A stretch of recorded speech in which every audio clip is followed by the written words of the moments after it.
오늘은 구약성경 513페이지의 열왕기상 2장 말씀 28절부터 35절 말씀까지 보겠습니다. 열왕기상 2장 28절에서 35절 말씀까지입니다. 구약성경 513쪽에 제가 먼저 28절 말씀, 그 소문이 요압에게 들리매 그가 여호와의 장막으로 도망하여 제단 뿔을 잡으니 이는 그가 다윗을 떠나 압살롬을 따르지 아니하였으나 아도니아를 따랐음이더라. 어떤 사람이 솔로몬 왕에게 아뢰되 요압이 여호와의 장막으로 도망하여 제단 곁에 있나이다. 솔로몬이 여호야다의 아들 브나야를 보내며 이르되 너는 가서 그를 치라. 브나야가 여호와의 장막에 이르러 그에게 이르되 왕께서 나오라 하시느니라. 그가 대답하되 아니라 내가 여기서 죽겠노라. 브나야가 돌아가서 왕께 아뢰어 이르되 요압이 이리 내게 대답하더이다. 왕이 이르되 그의 말과 같이 하여 그를 죽여 묻으라. 요압이 까닭없이 흘린 피를 나와 내 아버지의 집에서 내가 제하리라. 여호와께서 요압의 피를 그의 머리로 돌려 보내실 것은 그가 자기보다 의롭고 선한 두 사람을 쳤음이니 곧 이스라엘 군사령관 넬의 아들 아브넬과 유다 사령관 예델의 아들 아마사를 칼로 죽였음이라. 이 일을 내 아버지 다윗은 알지 못하셨나니 그들의 피는 영역이 요압의 머리와 그의 자손의 머리로 돌아갈지라도 다윗과 그의 자손과 그의 집과 그의 왕위에는 여호와께로 말미암는 평강이 영원히 있으리라. 여호야다의 아들 브나야가 곧 올라가서 그를 쳐 죽임에 그가 광야에 있는 자기의 집에 매장되니라. 왕이 이에 여호야다의 아들 브나야를 요압을 대신하여 군사령관으로 삼고 또 제사장 사독으로 아비아다를 대신하게 하니라. 아멘. 이제 우리가 다윗의 일생은 끝났고 이제 솔로몬의 일생을 살펴보면서 하나님 앞에서 그의 기도와 그의 삶이 어떠했는지를 한번 생각해 보겠습니다. 오늘 말씀에 어디에 이렇게 솔로몬의 기도가 나오는가 이렇게 살펴볼 수 있는데 33절에 약간 억지로 껴맞추는 경향이 없지는 않으나 그러나 그가 요압의 피를 그 머리에게 돌리고 다윗과 그의 자손과 그의 집과 그의 왕위는 여호와께로 말미암는 평강이 영원히 있으리라 라고 이제 기원하지 않습니까? 우리가 기도의 여러 형태를 볼 때 기원도 하나의 기도의 형태로 볼 수 있다면 이 부분에 있어서 솔로몬이 그 나라와 그 왕위와 이스라엘의 평강이 있게 하기 위해서 그가 기원한 것이라. 그리고 그가 왕위에 올라서 첫 번째로 한 행동이 이제 오늘 본문에 나오는 거죠. 이 다윗이 평화의 왕이라는 이 비전은 사실 하나님이 제일 먼저 다윗에게 주신 것이고 누구를 아들 삼아 왕을 이어가게 하고 그는 평화의 왕이라 말씀하셨기 때문에 사실 이 비전은 하나님으로부터 난 것이고 다윗도 솔로몬에게 말씀하기를 너는 지혜 있는 사람이고 너는 또 평강의 왕이라 이렇게 말씀하지 않습니까? 그러니까 다윗은 그 아들이 왕위를 이어갈 때는 태평성대가 열리기를 바랐던 거예요. 평화의 시대. 왜냐하면 다윗은 일생 전쟁하지 않았습니까? 평화가 대가 없이 주어지는 것은 아니지 않습니까? 다윗의 선대 왕은 이웃나라 블레셋에게 전쟁에서 전사했습니다. 그리고 나니 외부의 세력이 이스라엘을 박해하거나 군사적으로 위협을 가하는 상황은 계속되었던 것이고 여호수아를 인도하여 가나안 땅에 들어갔을 때 그들이 차지했던 국토, 그들이 정복했던 국토를 차지하지도 못하고 자꾸 그들의 그 영토가 축소되는 그런 일들. 그리고 이제 뭐 이렇게 농사를 져서 추수할 만큼만 되면은 쳐들어오는 거잖아요. 그래서 추수한 것들을 가져가고 조공을 바치게 하고 또 우리가 알고 있지만 사울의 시대에 이스라엘 땅 곳곳에 블레셋에 그 군대가 주둔하고 있었다라는 것도 우리가 이스라엘 역사에 살펴볼 수 있거든요. 그런데 그것을 다 정리한 사람이 누구예요? 다윗이에요.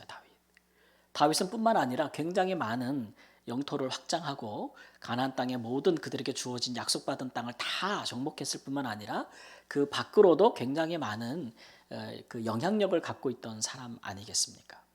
그러니까 다윗은 일생 전쟁을 해야만 됐던 거예요. 그런데 다윗이 또 하나님도 그렇고 솔로몬에게 더 많은 영토를 정복하라. 이게 비전으로 주지 않았다는 거죠. 하나님이 이미 그들에게 재어준 땅의 기업이 있잖아요. 이미 다 가졌어요. 넘치게 가졌어요. 그러니까 하나님은 이스라엘이 솔로몬에 이르러서 뭐 다른 기타 열방 나라든 이럴 때 이제 세계로 뻗어가면서 흔히 말하는 제국주의로 가지 않습니까? 그죠? 침범하고 빼앗고 그래서 영토를 막 무한대로 확장하려고 하는 게 당시 나라들이 하는 일이었는데 하나님도 그렇고 다윗도 그렇고 그런 것은 하지 말고 이제 평화의 시대를 열어라는 것을 이제 비전으로 주신 것이죠. 그래서 이제 솔로몬도 자기의 나라가 하나님이 주시는 평강이 있기를 원했습니다. 근데 그것을 이루기 위해서 그가 왕위에 올라서 첫 번째 한 일이 뭐냐면은 정적을 제거하는 일이에요. 요새 이런 말을 좀 과하게 우리가 뭐 이북에서 흔히 쓰는 말로 뭐라 그래요? 숙청이라고 그러잖아요. 숙청. 자기의 왕권에 걸림이 될 만한 사람들을 제거하는 겁니다. 그 중에 우리가 뭐 솔로몬이 왕이 되기 전에 스스로 왕을 자처했던 아도니아도 있고 그 다음에 거기에 반역에 가담했던 아비아달이라는 다윗의 모든 일생을 갖췄던 제사장도 있습니다. 그리고 다윗이 아들을 피해 갈 때에 막 욕했던 사울 왕의 수하에 있었던 시므이라는 사람도 있었고 가장 제거하기 가장 어려웠던 사람이 누구냐면 요압이라는 사람이에요. 왜냐하면 이 사람은 군대 장관이거든요.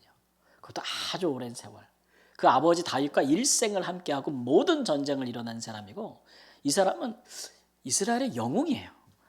전쟁 영웅. 현직에 있는 또 군대 장관이고 비록 아도니아의 반역에 가담하기는 하였으나 이 이스라엘의 온 군대의 지휘권을 갖고 있는 이 사람, 이 견고한 이 사람을 이제 제거하는 일들이 오늘 성경에 기록되어 있습니다. 평화로운 나라를 이루기를 원하는 왕이 그의 정적을 제거하는 것으로부터 시작한다. 그러면 그 의도가 정말 평화를 이루려고 하는 사람인가? 피를 통해서 평화를 이룰 수 있는가? 라는 부분이 의심이 갈 수 있잖아요. 그렇지 않습니까? 평화라고 하는 것은 누구도 끌어안을 수 있어야 돼요. 원수도 끌어안을 수 있어야 되는데 이 솔로몬은 정적부터 제거한단 말이에요. 그러니까 그 정당성이 어디에 있느냐는 거죠. 오늘 말씀의 기원을 보면은 솔로몬이 요압을 제거하면서 뭐라 그러냐면은 이 요압을 죽이는 죄는 우리가 잘못한 거 아닙니다. 하나님 우리한테 죄를 물으실 게 아닙니다. 요압은 자기가 이미 저질렀던 죄에 대하여 벌을 받는 것입니다. 그러니까 사형에 해당한다는 거죠. 그러니까 그 피가 우리 머리로 돌아오지 않을 것입니다. 다윗과 그의 자손과 그의 왕위에 돌아오지 않을 것이고 그 사람의 머리에 돌아갈 것입니다. 우리에게는 하나님의 평강이 있을 것입니다. 이렇게 기원했단 말이에요. 죽이는 이유를 설명한 거예요. 이건 둘 중에 하나예요. 이게 정치라는 게 그렇지 않습니까? 진짜 진정성이 있다 보면은 정말 그렇게 이제 이거는 하나님 앞에서 오히려 평강의 축복을 받는 길이라고 진짜 믿은 거고 아니라면 가식을 떨고 있는 거죠. 하나님의 이름을 이용하여 이제 자기의 정적을 제거하는 정치적인 악용을 하고 있는 것. 둘 중에 하나란 말이에요. 보통 정치하는 권력자들은 어디에 빠지고 싶습니까? 후자에 빠지고 싶지 않습니까? 정적을 제거하는 목적으로 그 목적을 의심받지 않게 하기 위해서 그렇게 하는 수단으로 삼는 것들이 많잖아요. 그러니까 이렇게 의심의 안경을 끼고 보면 얼마든지 의심할 수 있는 그런 상황임에도 불구하고 솔로몬이 이렇게 기원한 것은 그 부분에 자신이 있었다라고 하는 것이죠. 그리고 이제 이 이후에 실제로 보면은 솔로몬 왕권이 굉장히 강화되기도 하지만 정말 태평 시대가 열리지 않습니까? 그러니까 이런 걸 보면서 우리는 솔로몬이 이렇게 정적을 제거하는 것이 과연 하나님 앞에서 옳았는가를 이제 좀 살펴보게 되는 거죠. 기원으로 가 보면 솔로몬이 요압을 비롯한 정적을 제거하는 부분에 있어서 이게 사실 어디서부터 시작된 거냐면 그 아버지 다윗의 유언으로부터 시작이 된 거예요. 그 아버지 다윗이 죽으면서 유언했습니다. 솔로몬아, 누구누구에게는 잘해줘라. 내가 고난받고 어려울 때 그 집이 우리한테 잘했다. 이 얘기도 하죠. 뭐 이름까지 얘기하자면 바르실레의 아들들이라고 얘기할 수 있는데 근데 내가 죽어도 얘네들은 늙어서 편안히 죽게 만들지 마 라고 하는 사람들이 있어요. 그죠? 그 중에 대표적인 사람이 바로 요압입니다. 요압. 다윗은 어떻게 일평생 자기의 동지요 또 자기의 우편에서 모든 전쟁을 수행한 이 전쟁 영웅을 그냥 편안히 죽게 만들지 말라고 그렇게 얘기했을까요? 유언에 나타난 다윗의 이 요압에 대한 감정은 그 전에도 좀 있었어요. 몇 번 있었는데 솔로몬이 오늘 말씀에 그것을 이야기합니다. 요압은 까닭 없이 자기를 위하여 살인을 범한 몇 번의 살인을 범했어요. 전쟁 중에 부득이하게 사람을 죽이는 게 아니고 다윗의 말에 의하면 태평의 시대, 평화의 시대에 사람의 피를 흘렸다 이렇게 말하고 있지 않습니까? 다윗의 말이에요. 그 요압이 암살한 대표적인 사람 두 사람이 누구냐면 첫 번째 사람은 아브넬이요. 두 번째 사람은 아마사라는 사람입니다. 둘 다 대단한 장수들이고 장군들이죠. 아브넬은 누구냐? 그러면 사실 사울 왕이 생존해 있을 때의 그 이스라엘의 군대 장관이었죠. 사울이 죽고 나서 모든 이스라엘이 다 다윗을 왕으로 모신 것이 아니고 북이스라엘의 10지파들은 사울의 아들을 왕 삼아 굉장히 오랜 기간에 그죠? 오랜 기간 동안에 따로 북이스라엘이라는 나라를 이루지 않았습니까? 그죠? 그때 그 나라의 군대 장관이 아브넬이에요. 근데 그 아브넬이 시간이 지나면서 이 이스라엘 나라를 여호와의 말씀대로 누구에게 돌려야겠다? 다윗에게 돌려야겠다라고 생각합니다. 물론 거기에는 뭐 정치적인 삐걱거림이나 북이스라엘 왕과의 어떤 대립구도 이런 것들이 있겠지만 가만히 형세를 살펴보고 또 생각해 보니까 자기의 정치적인 입지만 생각할 것이 아니고 이렇게 가다가는 북이스라엘이 멸망할 것 같은 거예요. 유다는 점점 강성해지고 그리고 사무엘 선지자가 말한 대로 다음 왕은 하나님이 다윗이라 하셨으니 다윗에게 왕위를 돌리는 것이 낫겠다라고 생각해서 협상하러 다윗에게 은밀히 오지 않습니까? 그렇죠? 그래서 다윗이 그것을 너무 기뻐했어요. 왜냐하면 북이스라엘과 유다가 계속 내전을 치르지 않고 전쟁을 치르지 않고 통일될 수 있는 기회가 평화롭게 통일될 수 있는 기회가 온 거예요. 그렇죠? 그래서 다윗은 아브넬의 그 협상안을 수용합니다. 그래가지고 평화롭게 보내줘요. 근데 그 소식을 들은 요압이 사람을 보내서 아브넬을 다윗 왕이 은밀히 부른다고 거짓말을 합니다. 그리고 부르고서는 그를 인사하는 채 하면서 그를 찔러 죽이지 않습니까? 그 이유 중에 하나는 그거예요.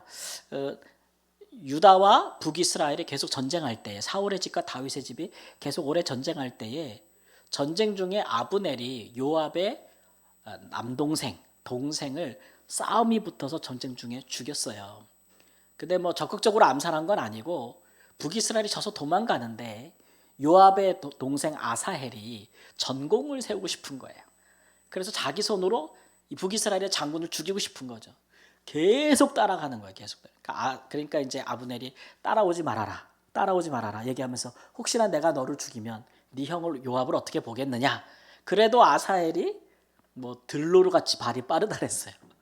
그래가지고 계속 죽이려고 하니까 할 수 없이 창끝으로 뒤로 이렇게 해가지고 아사헬을 죽였는데 거기에 대해서 요압이 이제 굉장한 복수심을 품은 것이죠. 개인적인 복수심을 품은 것입니다. 그래서 이 개인적인 복수심을 품은 것을 갚기 위해서 남북이 하나 될 수 있는 통일의 기회를 날려버린 거죠. 날려버린 거예요. 그래서 이 일에 대해서 다윗이 굉장히 분노한 거죠. 굉장히 분노했습니다. 그런데 요압에 대해서 책임을 물을 수가 없는 거예요. 왜냐하면 요압이 너무 강해요.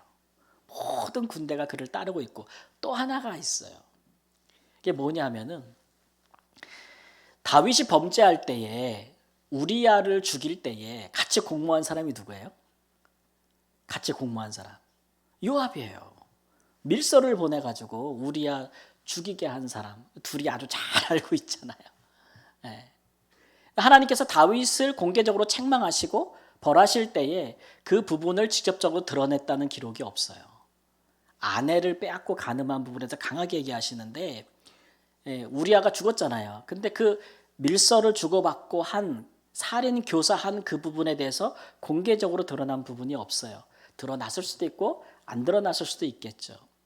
그러나 다윗이 요압을 처벌하는 것을 두려워하여서 하지 못한 것을 볼 수 있어요. 힘이 약하다 그랬어요. 그러니까 뭐 여러 가지 이유가 있을 수 있겠죠. 이게 첫 번째 하나 통일을 막은 것이고, 두 번째는 이제 아마사라고 하는 장군을 또 죽인 거잖아요. 그렇죠? 그것도 마찬가지입니다. 이스라엘이 내전을 치렀잖아요. 아들의 반란으로. 그래서 그것이 반란이 꺾이고 이제 압살롬이 죽고, 다윗은 상처받은 이스라엘을 끌어안으려고 심지어 반역했던 이스라엘과 유다 지파를 다 모한다 그랬어요. 용서한다 그랬어요. 다 용서하겠다고. 이게 왜냐하면 다윗이 아들이 반란을 일으키고 막 그랬을 때에 그것을 다 하나님께서 자기의 죄에 대한 자기의 책임을 물으시는 걸로 여겼다 그랬잖아요. 우리가 살펴보면서. 그렇기 때문에 반역자들을, 국민들을, 백성들을 다 처벌하는 것이 아니고 용서하겠다고 했거든요. 그러면서 그때의 군대의 장관이었던 아마사를 등용하기로 한 거예요. 그러니까 반역한 군대의 수장을 용서하고 등용하겠다고 한 거예요. 근데 이제 요압이 그게 싫은 거죠. 왜냐하면 자기 자리가 뺏길 수 있으니까. 그래서 자기 자리 보전을 위해서 아마사를 또 암살하는 겁니다.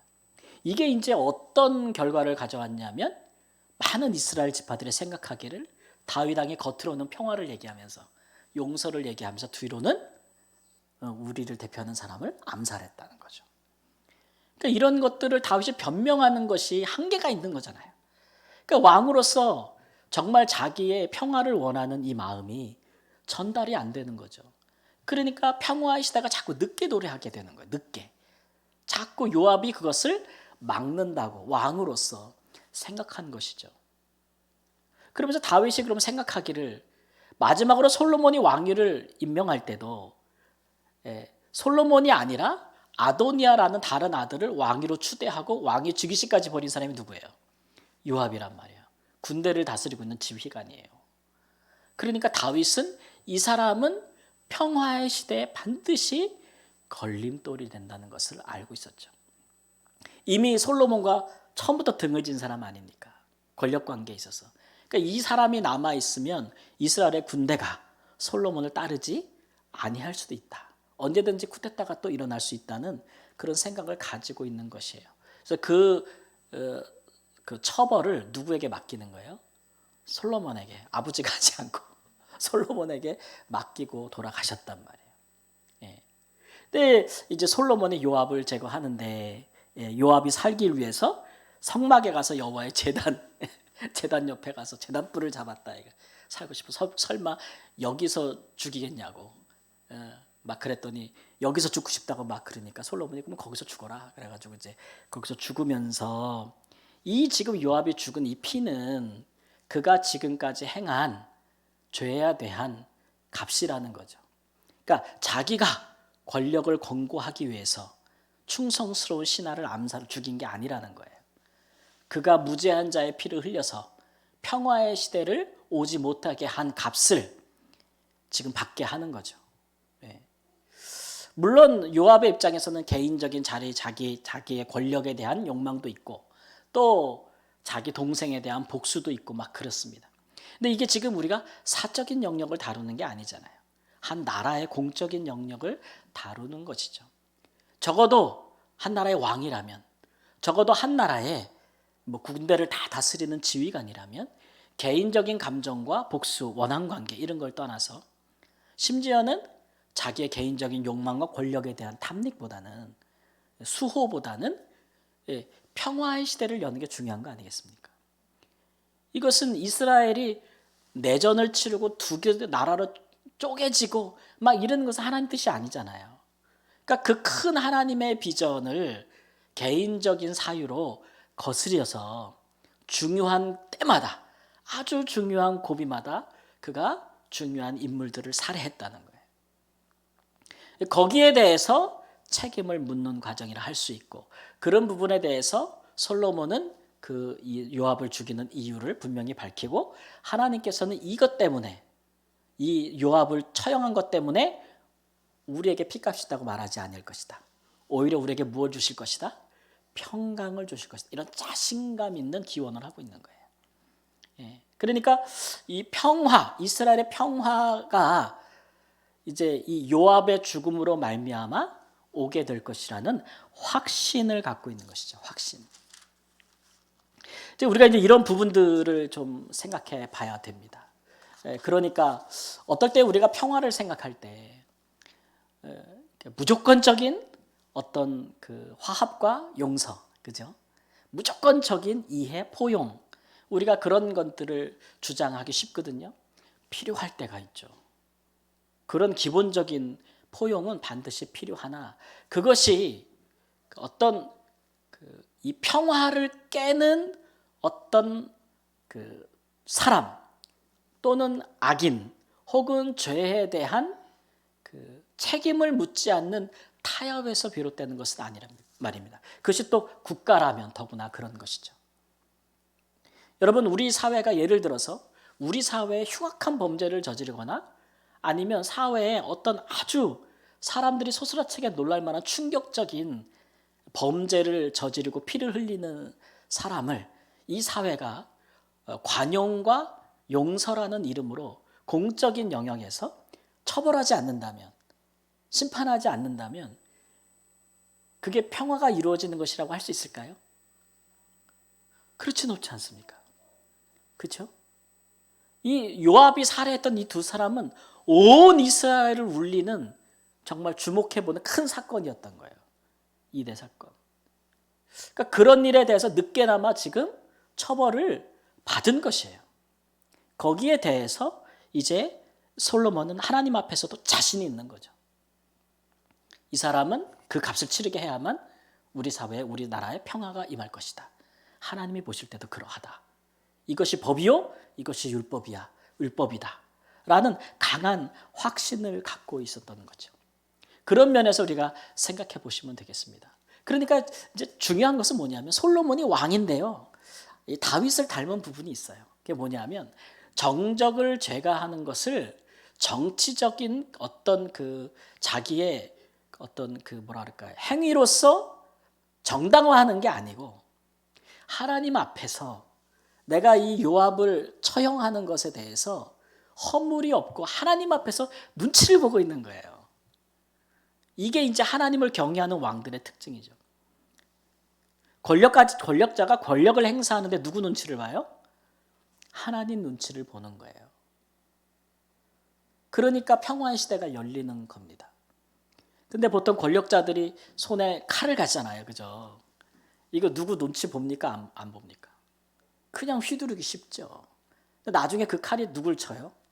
자기 자신을 치게 되거든요. 역사가 주는 교훈 아니겠습니까? 그러니까 사람이 제일 겁을 많이 낼 때가 언제 되냐면 자기가 힘 가졌을 때예요. 자기가 권력을 가졌을 때 가장 두려워요. 근데 자기보다 높은 이가 없다고 생각하면 두려울 것이 없겠죠.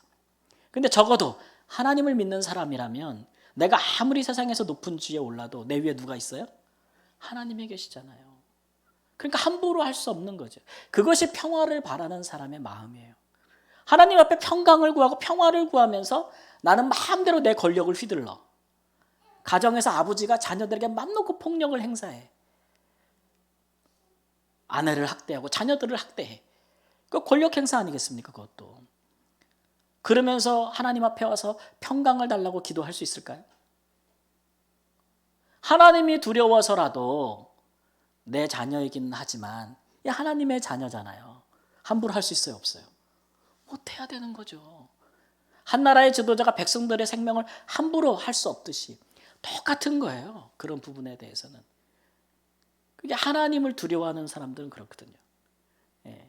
우리가 살면서 막 예수님처럼 성령이 충만하고 막 사랑이 충만해서 죄를 안 짓는 거 우리의 이상이죠. 이상. 근데 대부분은 우리는 하나님이 무서워서 죄 짓기를 겁내는 부분이 많잖아요. 그죠? 하나님은 무서워서. 근데 그것도 우리에게 필요한 거예요. 예수님의 십자가 안에서 하나님의 공의와 사랑이 만나지 않습니까? 그렇죠?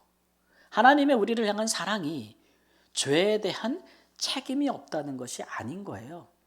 하나님의 아들이 우리 대신 죄값을 받은 것이지. 그런 면에서 우리는 죄라는 부분들을 특별히 예수님을 믿는 그리스도인들은 굉장히 무겁게 생각해야 되는 거예요. 죄를 짓는 것이나 죄에 대해서 회개하는 것이나 죄에 대해서 심판받는 것이나 아주 하나님 앞에서 두렵다는 것을 알아야 되고 하나님이 어떤 분인지를 우리가 잘 알아야 돼요. 여기서 하나님의 모습을 보여주는 거 아닙니까? 우리가 이 균형을 잃은 복음을 갖게 되면은 용서라는 것이 너무 쉽고 회개라는 것이 너무 나이스한 것으로 우리가 이해되기가 쉽거든요.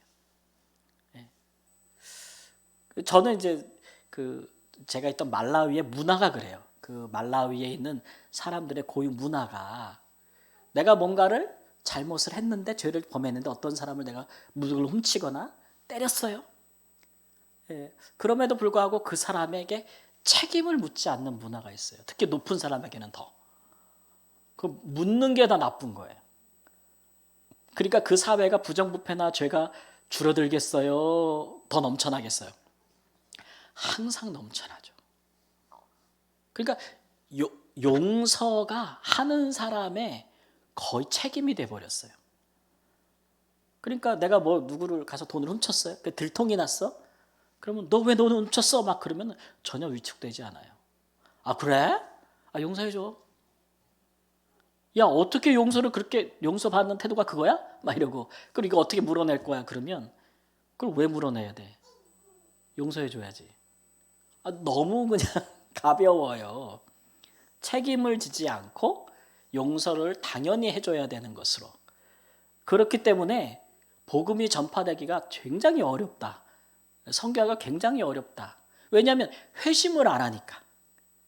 회심을 안 하니까. 그러니까 십자가, 예수님의 십자가에 대한 복음을 들으면 뭐에만 귀가 쫑긋하냐면은 하나님이 십자가에서 그의 아들이 우리의 모든 죄로 인하여 못 박혔다.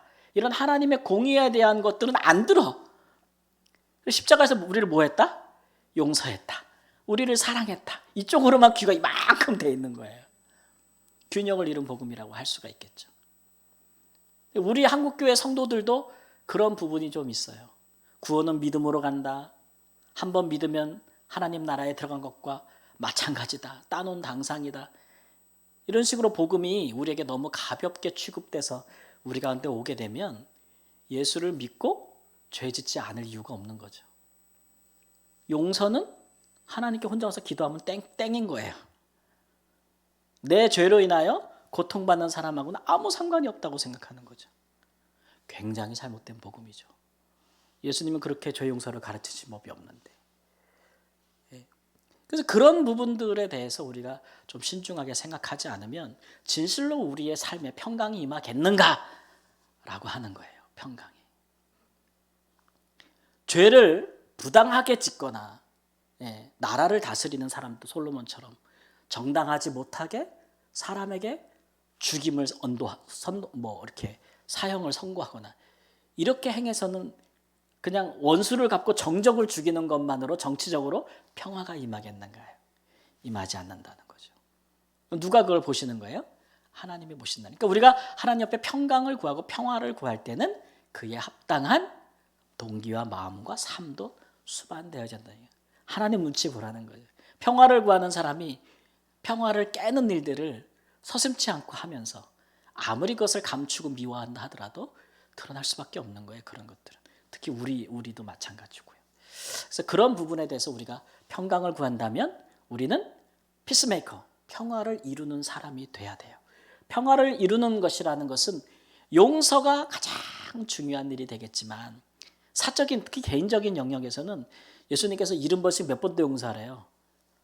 70번씩 7번도 용서하래잖아요. 근데 공적인 부분에서는 그렇지 않아요. 공적인 부분에서는 몇 번까지 하래요? 최대 몇 번이에요? 3번. 바울 사도가 3번이라고 얘기하잖아요. 공적인 영역은 달라요. 왜냐하면 사람들이 개인적일 때와 집단적일 때 죄의 질과 양이 다르기 때문에 그래요. 어쨌든 우리가 그런 부분을 우리가 복음으로 받고 있으니까 우리가 좀 평화를 얻기를 원하면 그런 일들에 대해서 하나님 앞에서 좀 눈치를 보자.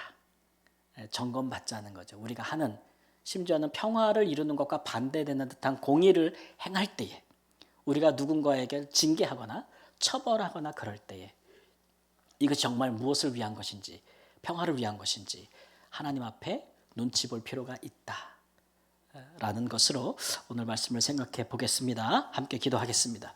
주님,